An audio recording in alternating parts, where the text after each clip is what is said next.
வணக்கம். அது தொடர்பான கூடுதல் விவரங்கள். வணக்கம் அருணேஷ். சென்னை தலைமைச் செயலகத்தில் பல்வேறு துறை சார்பில் பணி நியமன ஆணைகளை தமிழ்நாடு முதலமைச்சர் வழங்கி வரக்கூடிய நேரலை காட்சிகளை தற்போது நாம் பார்த்துக் கொண்டிருக்கிறோம்.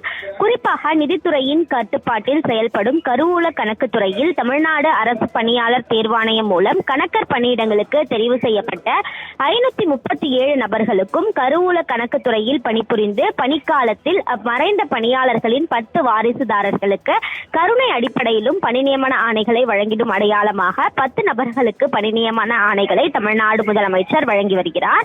அதே போன்று கால்நடை பராமரிப்புத்துறை மற்றும் தமிழ்நாடு கால்நடை மருத்துவ அறிவியல் கழகம் சார்பில் கட்டப்பட்ட கட்டடங்களை திறந்து வைத்து மீன்வளத்துறை சார்பில் கட்டப்பட்டுள்ள கட்டடங்கள் மற்றும் தமிழ்நாடு ஜெயலலிதா மீன்வள பல்கலைக்கழக வளாகத்தில் கட்டப்பட்டுள்ள உழவர் பயிற்சி மைய கட்டம் ஆகியவற்றையும் முதலமைச்சர் திறந்து வைக்கிறார்.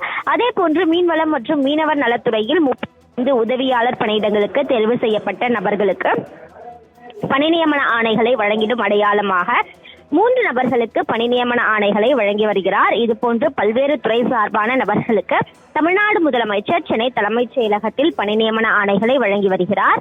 இந்த நிகழ்ச்சியில் துறை சார்ந்த அமைச்சர்கள், தலைமைச் செயலாளர், துறை சார்ந்த செயலாளர்கள் உள்ளிட்ட அரசின் முக்கிய அதிகாரிகளும் பங்கேற்றுள்ளனர். கூடுதல் விவரங்களுக்கு நன்றி நந்தினி.